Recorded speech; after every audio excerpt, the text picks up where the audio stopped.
Hi, it's Mark from Sussex Facilities Management. We appreciate, due to the current situation, that a number of you are working from home where you wouldn't normally be working from home, and that this potentially could have an impact on the amount of sockets used within the house.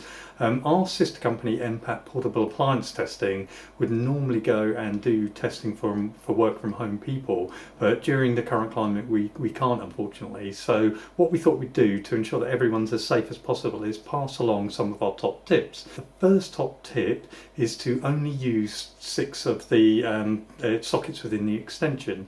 Some extensions can have more, up 10, maybe even potentially more, but to keep this within a safe limit, we suggest that you only use a maximum of the 6. The next top tip kind of links to the first one, and that's to ensure that the load going through it only has a maximum of 3 kilowatts.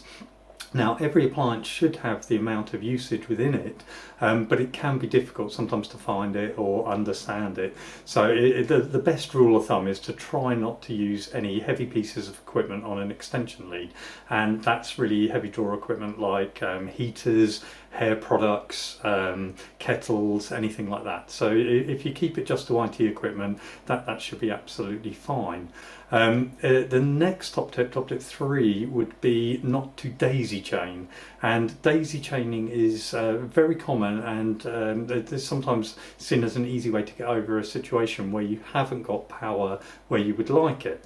So what that could mean is you've got an extension lead running along, it doesn't quite reach the point where you would like it to, especially as there may be more than one person now using computer equipment in the house, and you plug another extension lead into it to try and get that little bit further.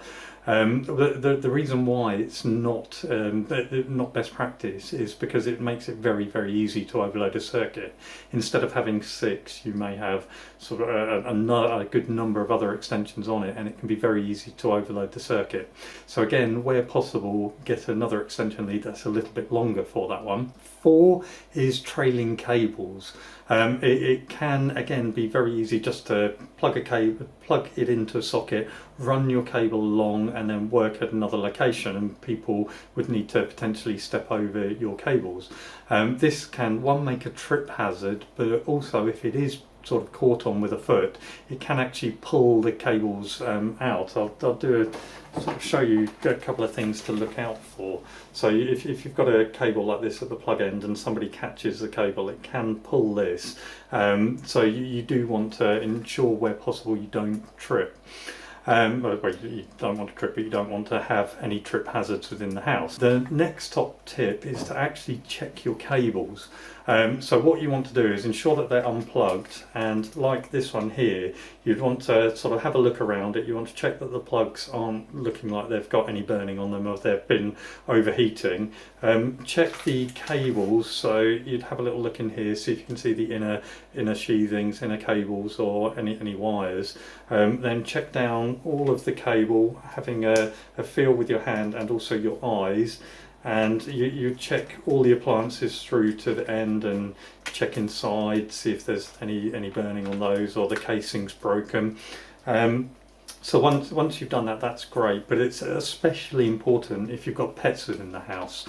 We come across it with the testing quite a lot, where people either work from home with animals, or they have an office where animals can be, and you can get quite a lot of bitten cables where it's gone through. So if you do have pets, make sure you do the tests a little bit more frequently.